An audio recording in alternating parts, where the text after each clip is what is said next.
Hi guys, welcome to my channel. My name is Kenna. You're so welcome to this beautiful place. Please kindly click on that subscribe button. I can guarantee you are going to like it here. That said, guys, I'm shy because of this red thing I put on my mouth. It's been so long since I did anything on my lips that I'm feeling weird. So yeah. Anyway guys, today we are going to be talking about in-laws. So in my last video where I talked about in-laws, one of my subscribers, who is also a YouTuber, actually gave me a very interesting angle to go by. She said this whole in-laws thing, it's going to be beautiful if it's like a series where we talk about different angles of the whole in-law thing. And I was like, oh my god, that is genius, because I always never seem to have enough space to just talk about this whole in-law thing as much as I would like to talk about it. So seeing that, I was like, okay, so today we're going to look at the angle of in-laws receiving their new husband or wife as a new receiving their child's husband or wife. Yeah, I'm sure that explains it well. So if you like to hear all I have to say about this, keep watching.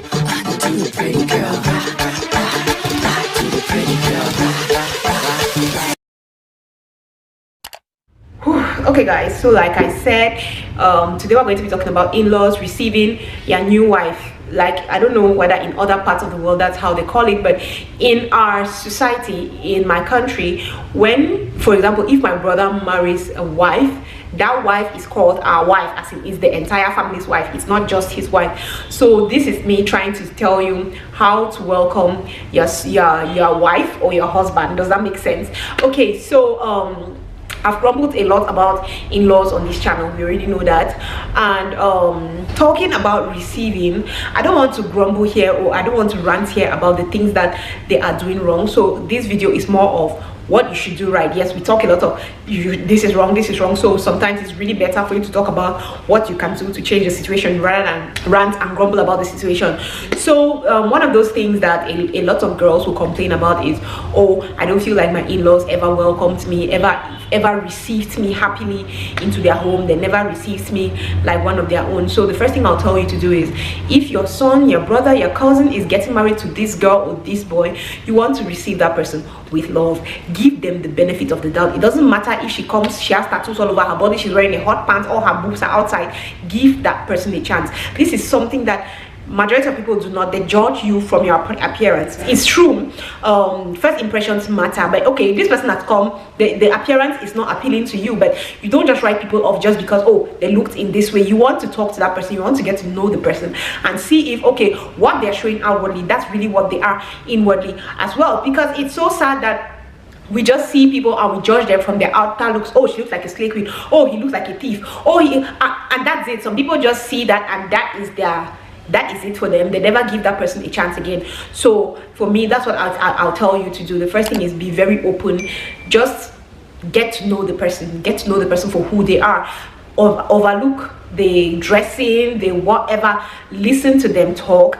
Get to know them, their likes, their beliefs, and all that before you start judging them. So that's the first thing. This one goes to mostly those mothers and sisters-in-law who feel that they feel joy and happiness in stressing whoever is marrying their brother or their son.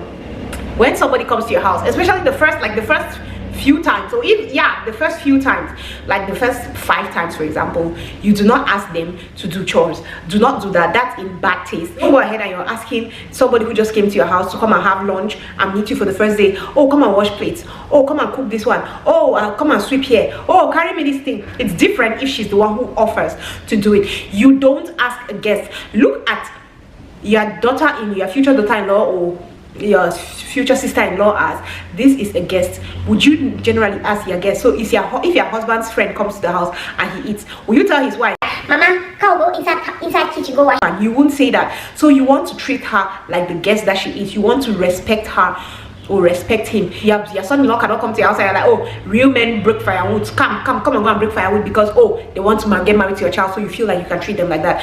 Doing that is you're already creating tension, okay? And it also depends on the way you ask, because there are some mothers, sisters who are really rude. They're going to be like, so you want to sit here? Let me go. Women don't sit in the parlor. Get up. Come on, let's go wash your face. No, You can, if you want to have a private discussion with her in the kitchen while you are cooking or chatting, there's a way that you can do it. Like, okay, my dear, don't sit here alone, don't sit here while your husband is discussing with his father. Can you come, let's go to the kitchen and just hang out there? And then if she feels like she wants to help you, fine. If she feels like she doesn't, fine. But do not judge her by, oh, I took her to the kitchen, she sat there and watched me cook all the meals, she sat there and she was not doing anything. Because no, don't judge her by that. Okay, she's a guest in your house. It's the first time. You do not expect her to start going crazy and doing things. There's some people who take a longer time warming up. There's some people who, before they finish entering the kitchen, they would have helped to finish cooking the food and do everything. So don't judge her by, oh, she came there, she cooked everything, she came there, she's not cooked, she's a good woman, she's a bad woman. Don't judge them. Like I say, be open. The next thing is show them around. Okay, if it's the case where she's just visiting, maybe you really do not need to show her around.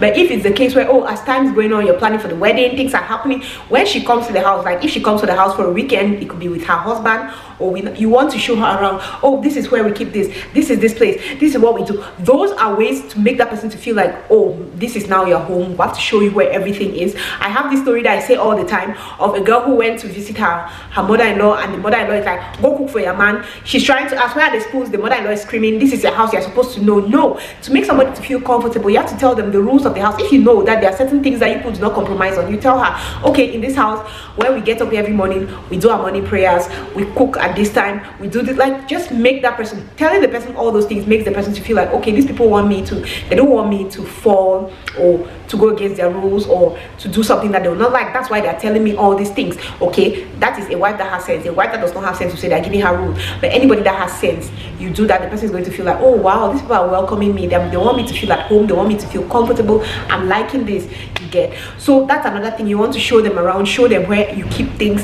If she asks a question, if she doesn't know, oh, where do they keep the pot, or you, because sometimes when you're showing somebody so many things at once, she will definitely forget. So what if she asks you, oh, where are the pots? Don't start screaming at her and you're like, oh no, you do not, did I not tell you where the pots were yesterday? Go and look for, no, tell her, oh mama, I'm sure you have forgotten, this is where we're keeping it, don't forget again. Just things like that. It takes time. Even you, when you go to somebody's house, it takes time for you to get comfortable in that space. It takes time for you to know where everything is. So it's not because somebody's getting married to your child that you have to start making the person anyhow, because, oh no, my child's come and take your life, my child, please, she's also somebody's child. And that brings me to the next point. Your in-law is somebody's child as well. So the same way you're treating your child is the same way you should be treating your in-law.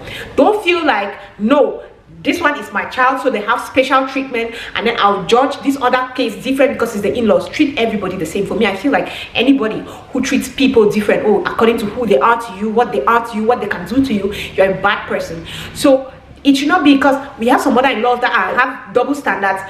You getting married to another person's child, you're letting your son do certain things to another person's child. Oh no, it's not your child, it's okay, they're married, leave them to be doing their things. But if your daughter gets married, no, your daughter's husband does not have to do those same things that your son is doing to another person's child. So that is what I mean here. Just keep it in mind that if you feel like somebody should not do this to your daughter, do not let your son, or do not do it to another person's child. You get? Treat your in-law like your own child. And it's supposed to be reciprocal. The girl too should treat you like her mother. It's not a one-sided thing. It is not. And then also another thing about in-law and daughter-in-law issue is, she's the child, you are the mother. I'm saying this because the greatest problem is always between mother-in-law and daughter-in-law. So this is the child, you are the mother. From where I grew, I don't know, but for me, growing up, right, it is the mother's responsibility to pull kids. For example, if my son's friend comes to this house, I'm not going to sit and fold my arms and I'm like, that child has to come and start a discussion with me. No. Or let me not go too far. Let me say, if my husband's cousin comes to this house, she's like 15 years old, I don't expect the child to come and crack up and start a conversation with me, because according to me, I'm the adult, I'm older than that child, I'm the one who is supposed to make that child feel comfortable, you get? So I'm the one who is supposed to pull the child to me. I'm like, oh, come and tell me what's cool, talk. That is how the child gets comfortable. That's how the child starts to feel like, oh, this place is my place, I'm feeling at home here, I'm feeling happy here, I'm feeling comfortable here. But if you start by, no, the child is supposed to come to me, the child is supposed, it's going to cause a lot of trouble. So that is something I learned when it comes to this whole in-law thing. You as the mother, you as the father, you as the older person, you have to pull them together, because like some people are like me, they believe in age. Oh, I don't know how to go and start talking to an adult. So it's the adult's position to make you, the child, feel comfortable around them. When you have done your part, it's different if you try to make this child to feel comfortable in front of you and the child is not comfortable. Then you're like, okay, when the child feels like she wants to talk to me, she'll come. But if that's not the case, you want to try to make your in-law feel comfortable around you, so that if there's any problem tomorrow, she can feel free to run and come and tell you, oh, this and this has happened, this is happening. It makes the relationship work and flow well. Last point I'm going to do is you can teach them. And it always depends on how you talk to your in-law. If you see, oh, my kids they're from 2 different tribes, my son likes this type of things, and maybe she does not know, you want to first of all have a discussion with her. Okay, do you know your husband's favorite meal? Do you know what he likes to eat? Do you know his favorite fruit? Do you know? Okay, when you know that, right, you can now go ahead and tell her, okay, since you don't know how to cook this meal, it's one of his favorite meals, I can teach you. Okay, come, bring these things, let me teach you how to do it, let me teach you how to do this, let's do this together, let's do that together. I noticed that my son likes this thing and you say you don't know how to do it. There's a way. Don't come and start insulting her. You are married man when you don't know how to cook that condition. Hey, which type of wife are you? It pushes her away. So yes guys, for me, I feel like these are a couple of ways you can make your new in-law feel comfortable, make them feel like, oh, I'm accepted in this place, I'm wanted in this place. We should always keep it in mind that this person is leaving their comfort zone to come to a new family. You don't expect them to know everybody. That's the last thing. Sorry, I was almost leaving this point. That's the last thing. You want to introduce them to everybody. I've seen families where they get some cousins, some aunties, some uncles, they're angry. Oh, she doesn't know me, how can she not know me? Excuse me, how is she supposed to know you? It's almost like you just throw somebody in a hall and you're like, these are my relatives, know them. No, if your spouse has like an uncle that he feels like, oh, I want you to know this person, he should introduce you. This person is this person, this is my mother's brother, this is my mother's sister, this is the way. And not only your spouse, even your in-laws can go ahead and introduce you. This is your husband's cousin, this is this person, this is the auntie that we grew up with. If there are people that are not there physically, you want to call them on the phone and introduce them.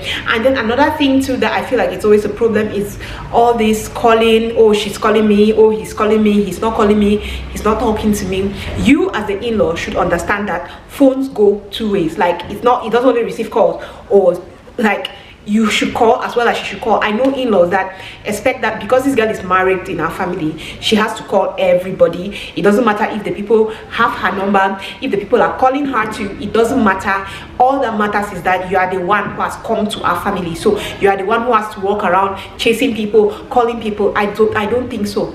If you want somebody to call you, you should be ready to call them. So if they call you, you call back. It shouldn't be a case of, oh, she calls me 10 times but I've never called her, or I called her 1 time. It's her duty, she should keep calling me. So yes guys, this is basically how I feel we should receive new people in our family. It's not always good for you to just create some walls to make life difficult for that person, except you are a bad person to just begin with. But if you feel like you would like this person to feel comfortable, you like you and your in-laws to have a good relationship, try this and thank me later. I understand there are some in-laws, be it the guy or the girl, who are completely difficult people, but like I always tell you, do what you have to do, and then it doesn't work. So from there you're like, okay, I did what I had to do, I did my best, but this person is not just being receiving, this person is not just being nice, so I decided to keep my distance. I'll just keep my distance, you get. So yes guys, that is it for this video. Let's talk more in the comment section. Do you think this makes sense? Do you think it doesn't make sense? Can you relate to any of these points? When you got married, can you relate to any of these points? Or let's just talk more. You know how this goes. Thank you guys very much for watching this video. Please do not go if you haven't subscribed. If you are enjoying this gist, if you are enjoying things like this, you know how it goes. Please do not forget to subscribe. Thank you guys so much for watching this video, and Kenna is going to see you on her next one. Love you guys. Bye.